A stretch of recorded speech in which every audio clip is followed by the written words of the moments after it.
Transit Custom, Ford Transit Custom. We're talking of the era sort of 2019 up to the new ones now. So the new ones now, 2025, funny looking little things. We're not talking those. We're talking of that facelift model where those sort of 2018 models are morphed into this 2019 model. And what these ones all got was this EcoBlue engine where you need to put the AdBlue in, and it went from, I think, a 2.2 engine that everyone raves about to this 2-litre engine which has a wet belt. Oh my goodness me, a belt sliding around inside the engine oil. Is that a problem? Not really, or massive problem. You're here because you're wondering, and you've read all this stuff, usually on social media, about this model. You like the look of them, the price is right, it's a van that's going to do everything you want, and all of a sudden you read that the whole engine's going to explode or implode due to the stupid wet belt on these Ford vans. Are they worth buying? Absolutely, definitely. Are they any good? Absolutely brilliant. Coming from someone that's all said I'll never have a Ford. By about the late 90s, I said I'll never get a Ford again. What rotten things they are. Brilliant vans, lovely vans to own. Is it a risk? It's like every vehicle. You buy second hand and it's down to a little bit of luck. Even a brand new vehicle, there's luck involved sometimes. Sometimes you just get a slightly duff one. Sometimes you get a vehicle that just never lets you down, whatever. Buying second hand, what are you looking for? How was the previous owner treated that van? What work has it done? Maintenance and service. That's the big difference. So this model, the actual handbook, 2019, says service intervals 2 years or 30,000 miles. Now they did drop it a bit after that, I believe. 30,000 miles.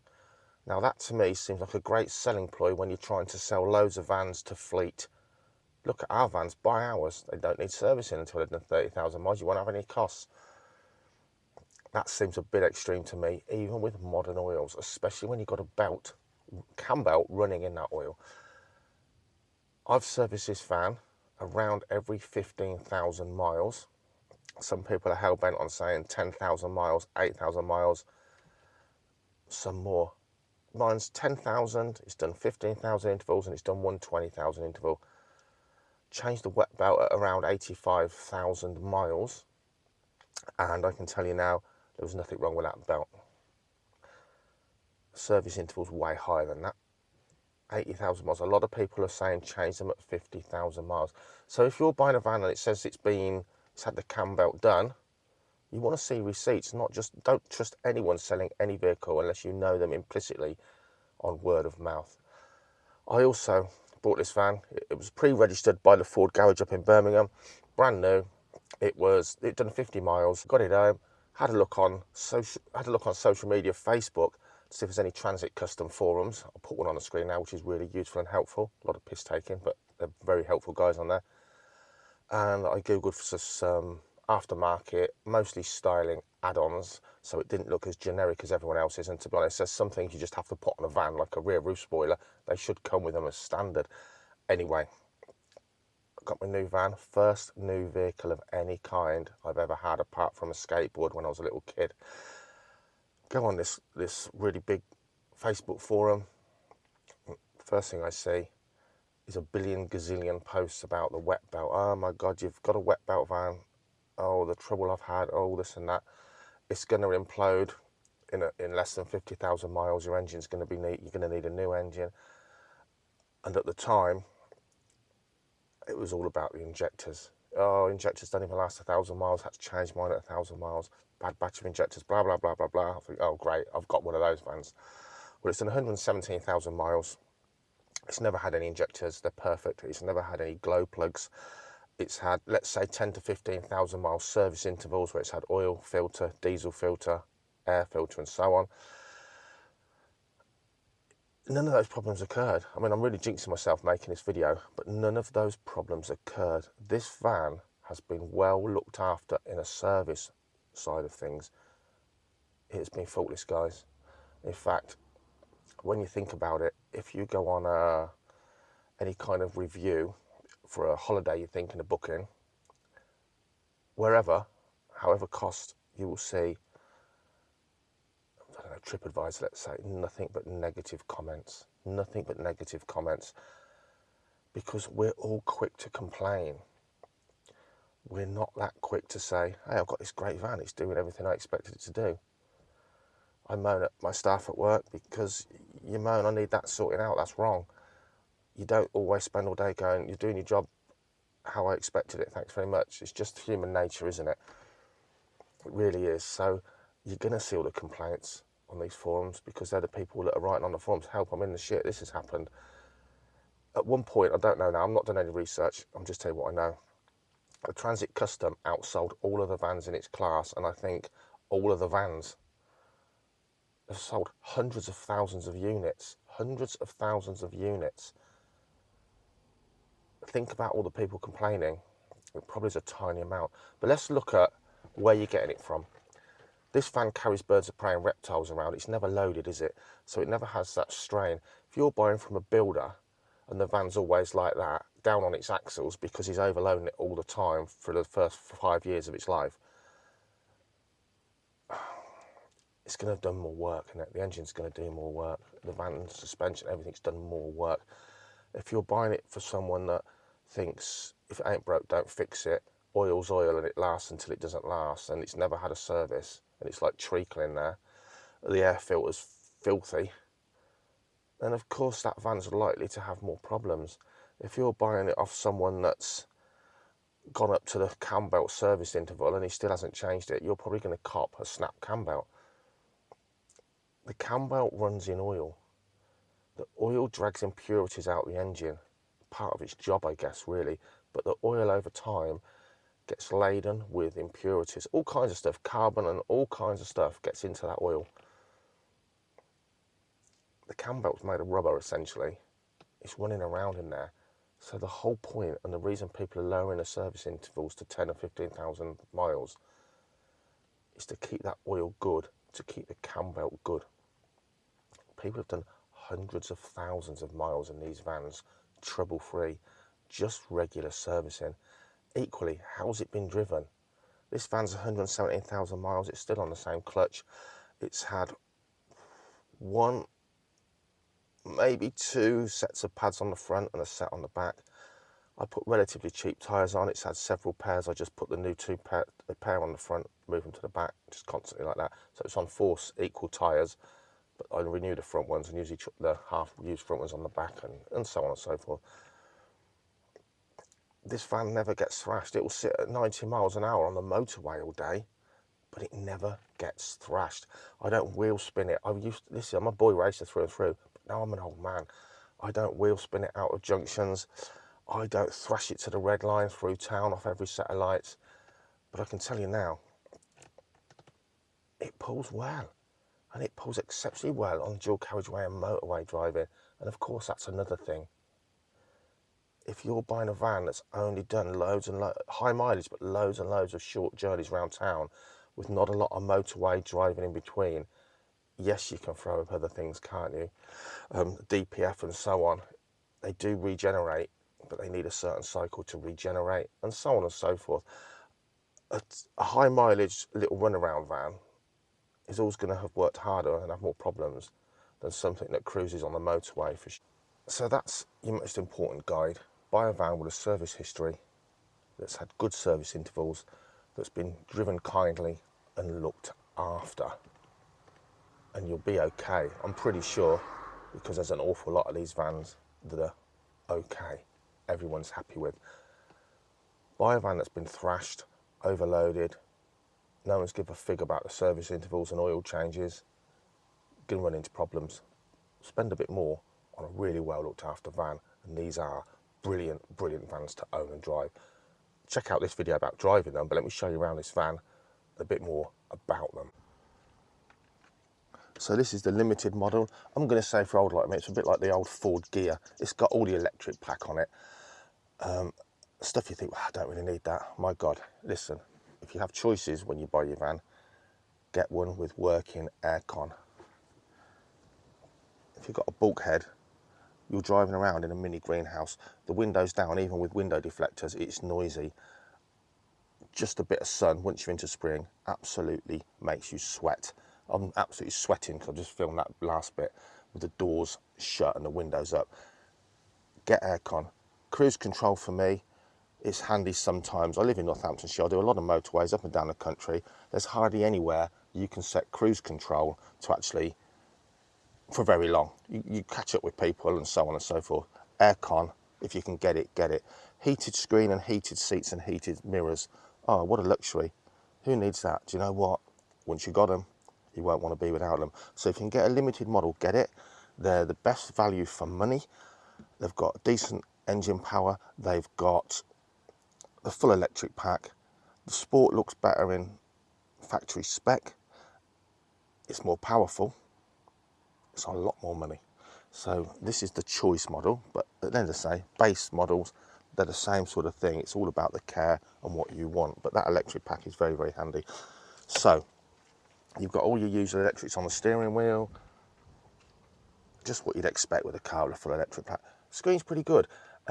You will sometimes have to park it near the Wi-Fi in your house and update the software because you might find your iPhone or whatever suddenly won't connect. That's usually a new lead is required, so get a new lead first before you check and worry about the software. If you use a white lead for your phone and you plug it in up there, it reflects terribly on the screen. It drives me mad, so get a dark grey or a black lead for that for sure. The seat's quite adjustable. I found them quite uncomfortable after Vivaro, to be quite honest, but they are very adjustable, comfy. These have never been covered, 117,000 miles.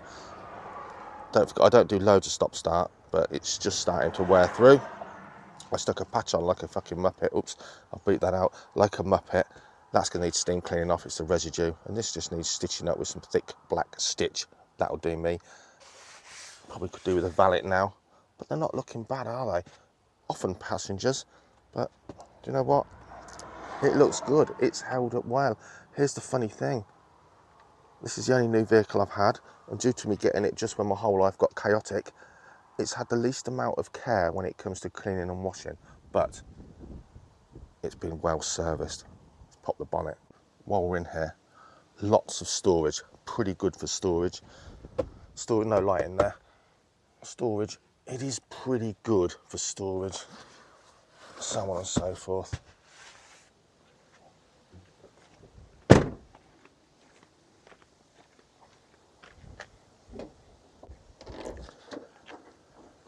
We'll make a video about deep cleaning your engine soon. Never been cleaned in here, but again, serviced. So what's gone wrong in the engine? I didn't use my own skills servicing this until now because it's been under warranty. I also have never took it to Ford for anything. My local garage that I trusted it, although one of the lads managed to put all their weight on there and snap the brackets off, which I've asked them to repair, and they did. It used a bit of this for a while, just a little tiny bit. Hasn't used any for ages. I just top it up with a ready mix solution. Weirdly, yeah, if it had a leak or something, I don't know, but it's sealed itself. What else can I tell you? Oh, one thing for sure. In a crisis, a fuel crisis instigated by the UK's media a few years ago, because they hadn't got anything else to do, everyone rushed to the pumps. Instead of buying COVID toilet roll, they sucked all the pumps out. I filled up on the only pump left, which was super unleaded, because no one wanted to spend the money. It was expensive already, and I got 20 quid in and the pump ran out, and I sucked up every last bit of sludge and water and shit from the bottom of that forecourt pump. I didn't drive very far, and the van went into limp mode because all that sludge had gone into the injectors.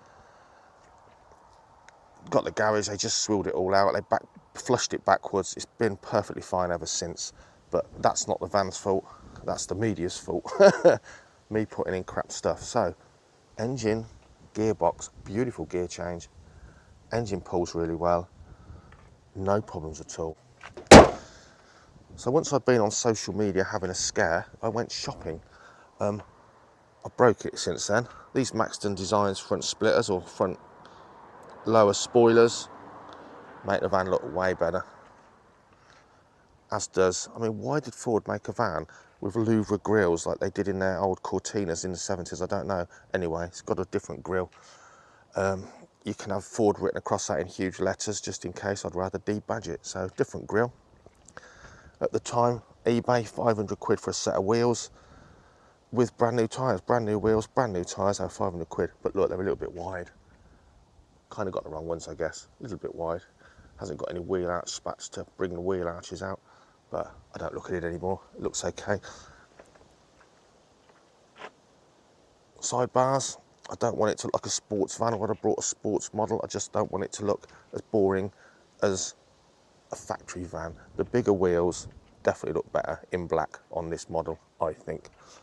Tow bar, needed that. Go on the cog group, hello. Roof spoiler, kind of a must-have there. And I don't carry any tools, so I wasn't worried about locking all the back up terribly well, but we did buy a lock to stop people punching their way in and actually nicking the van. Have a look round. Bizarrely, I'm also someone that washes my vehicles, polishes them, really looks after them. It's never been polished. In the winter, it probably gets 4 washes. It also gets dragged along a hedge on the way home from work because it's on a point of a road where there's always a car coming, there's not enough room. The paint's thin on these new vehicles. I've never even tea-cut any of it out, but it's not bad. Do you know, the panels are thin, the paint's thin. It's got no rust to talk about. There's my flip-flops. It looks lovely and shiny, doesn't it? It's just had a wash. So it's only been washed and chamoised in all these years and all these miles. You can't actually really moan about the paint now for a modern vehicle.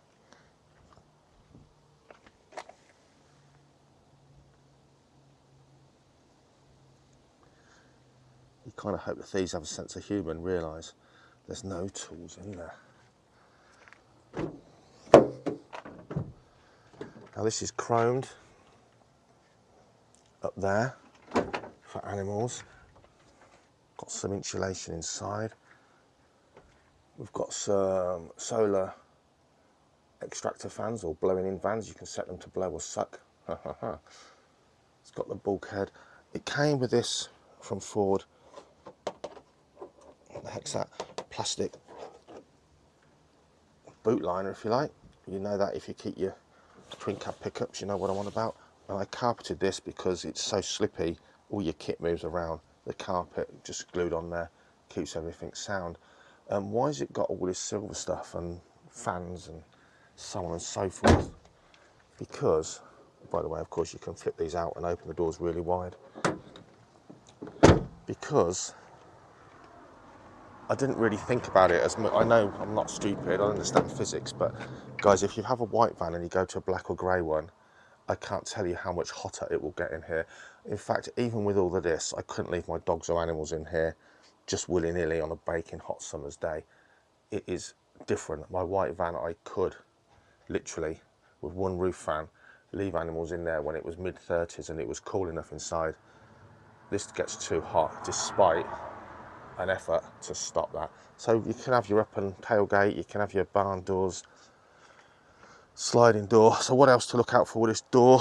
Well, down here, where are we? There's a little pin switch. It tells the car the door's shut, the sliding door's shut. You can access it from in there, easy enough. Couple of connectors, really cheap on Amazon or eBay. They fail, and the classic case is when you go in at night and everyone's kids are asleep, you shut your door, you lock your van, beep beep, and that's failed. It doesn't think the door's shut, and it sets your alarm off, or it sounds your horn a couple of times. So if you've got one doing that, change that first for sure. But plenty of room in here. Plenty of room, as in if you're using 8x4 sheets, no problem. If you want a 3 metre length of wood or pipe, well, it's not quite long enough. But behind here is a flap, the full half width of the van, the passenger seat area. That flap lifts up. It means you can slide full lengths of pipe work or woodwork through laying down here. So they've thought of that. It's also got quite a big storage area under here. You can also lift the passenger seats up, lift that up, and a bit of the aircon will blow through as well if you've got aircon. Right. You need to open the door to open this, there's no lock. AdBlue diesel.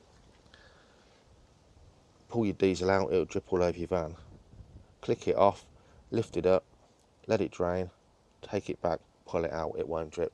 AdBlue, AdBlue, goodness gracious me. AdBlue's going to be okay if, guys, probably doing a lot of miles and you use decent AdBlue. I'm not so sure if you're doing short miles. I've seen some awful stuff with more higher mileage vehicles where the AdBlue is crystallising in the system and causing hell. You can have it deleted. It's not that cheap to have it deleted, but you can have the AdBlue system deleted out of the van's brain. You don't need to use AdBlue anymore. People are saying now it could become part of an MOT check, so that might thwart that, but I haven't had it deleted. Would I if it was free? Straight away. Very quickly, you can swap these, wire yourself in some full width lights if you wanted to make them brighter. These stay on for absolutely ages if you leave the door of the van open. I do a lot of miles, never ever had a flat battery, but some people find these, you can't, there's no switch basically. They'll leave the doors open and they have been known to flatten the batteries. Easy enough to rewire, better lights anyway, with switches I guess. Oh, one more thing in here. Plenty of these if like me you want to move a motorbike around in a van or anything else.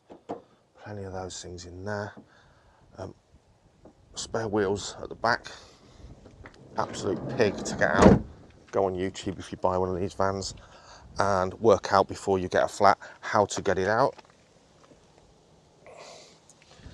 It's kind of really simple, but absolutely really difficult to actually do. I wouldn't want to do it on a really cold, wet day, that's for sure. So check that out. Maybe if you can put the spare wheel inside your van if you've got room. But yeah, all the usual stuff.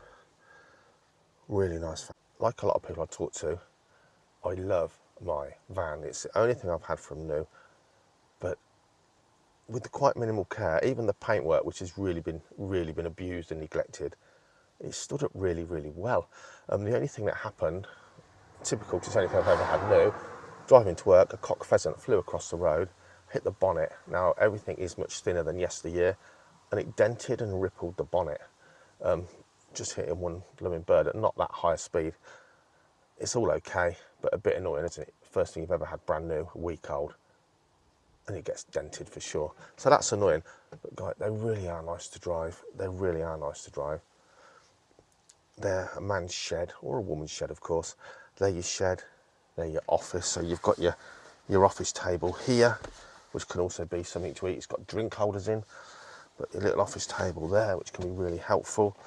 Let me turn you around again. Drink holder, bottle holder, bottle holder, drink holder, drink holder, bottle holder, bottle holder. All those things are really handy. This one and this one will take pretty much any bottle. These take your usual coffee cups if coffee's your thing. If it is your thing, what's wrong with you? Drink yourself a nice cup of tea and be a normal person. Anyway, things like these lift up. Again, you can let air, poke stuff out, let cool air get into the back there. Heated screens, handy. Lights on these vans, pretty good. In all this time I've had it, I've changed a couple of the ordinary type bulbs in the rear light clusters. I've never changed any of the bulbs, they've all been fine. They do look quite cool, the lights. Ordinary lights on low beam, alright, a bit old fashioned, a little bit yellow, not the best, but full beam certainly kicks in, no problem at all there. But yeah, they're okay, they look good. Styling of them looks great. I prefer it with the changed grille personally. They look good. They are a facelift. Do they look better? I think so. They look quite different. They look quite mean. I prefer them to the new ones, and I prefer them to the model before. There's certainly a lot of people that will tell you for sure get the models before for that rather different cam belt design. Something about a cam chain for sure, rather than a wet belt, is appealing, but again, it's not a worry if it's cared for and you go on to care for it, unless you're unlucky. So that's it. A lot of waffle. I just wanted to show you around what these vans are like if you're thinking of getting one. Again, if they've been looked after, they shouldn't be rusty. Even the engine bay in this isn't rusty at all, and yet it's never been cleaned, bless it, in all these years. I can't believe I'm saying that. Just look at receipts, service history, get one with regular service history, not at 30,000 intervals. Ideally, get one that's had the wet belt already changed because you're buying it second hand. If it looks like it's an absolute builder's van on its knees, all wrecked inside, all dented, everything, this is ply lines slightly, all dented and buggered about, just walk away. There's loads of these being bought. There's going to be loads second hand. Just bide your time. Get that one. Guys, even if you're not into buying and selling cars, you tend to get a feeling of this looks like a piece of shit that's been tarted up, or this looks like a genuine van. A few scratches here and there, it's genuine. Servicing, receipts, don't believe anything else. If it looks like a bag of crap, don't buy it. If it looks really nice, delve deeper into those receipts, see how often it was serviced, look at that service record again. If it hasn't got a service history, walk away. Unless you're getting it for peanuts and you're happy to take on that risk and that extra finance of putting things right and so on. Get on this. I would get on this Facebook group simply because amongst all that negativity, you can read between the lines and get a feel for these vans. New van now, I have no idea. 50 grand, maybe. And yet for 8 to 15,000, busy here, maybe 8 to 15,000 pounds, you can get something around 100,000 miles that's mint, really. Just find one. But yes, don't be put off by all the horror stories. Don't be put off. Just find a good van, for sure.